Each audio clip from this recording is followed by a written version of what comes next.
नमस्कार, आप देख रहे हैं महानगर समाचार। मैं हूं आपके साथ श्वेता।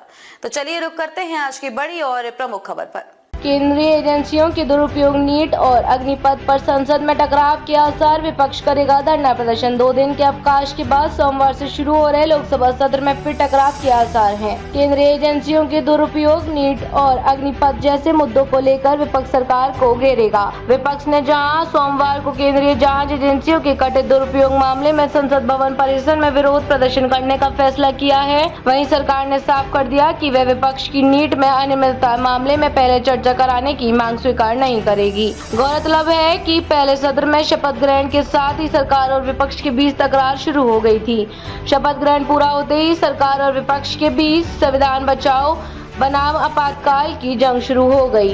लोकसभा में आसन की ओर से आपातकाल के खिलाफ लाए गए प्रस्ताव और राष्ट्रपति के अभिभाषण में आपातकाल की तीखी आलोचना से दोनों पक्ष आमने सामने आए। शुक्रवार को राज्यसभा में तकरार इतनी ज्यादा बढ़ गई कि विपक्ष ने दिन भर कार्रवाई का बहिष्कार किया। धन्यवाद प्रस्ताव पर संकट, संसद के दोनों सदनों में विपक्ष राष्ट्रपति के अभिभाषण पर लाए धन्यवाद प्रस्ताव पर चर्चा का संकट है। वर्तमान सत्र में अब महज 3 कार्य दिवस शेष बचे हैं। विपक्ष प्रस्ताव पर चर्चा से पहले नीट मामले में चर्चा पर अड़ा हुआ है। सरकार का कहना है कि धन्यवाद प्रस्ताव पर चर्चा से पहले किसी तरह की चर्चा की परंपरा नहीं है। गौरतलब है कि पीएम को मंगलवार को लोकसभा और बुधवार को राज्यसभा में चर्चा का जवाब देना है।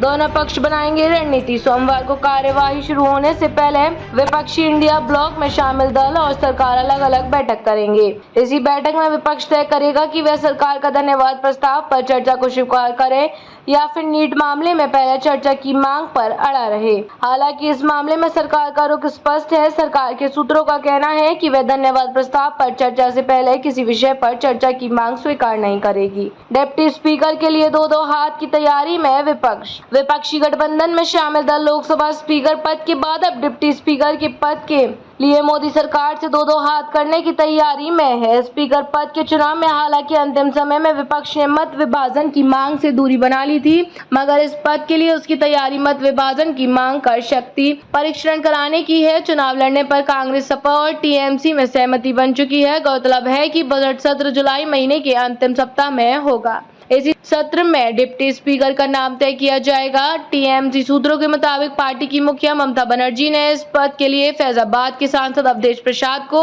उम्मीदवार बनाने की सलाह दी है। उनका मानना है कि इससे इंडिया ब्लॉक न सिर्फ दलित बरादरी को बेहतर संदेश देगा, बल्कि भाजपा को भी असमंजस में डालने की कामयाब रहेगा। दरअसल दलित बरादरी के प्रसाद की जीत की पूरे देश में चर्चा हुई थी। खबर के अंत में खबरों में अब तक के लिए बस इतना ही।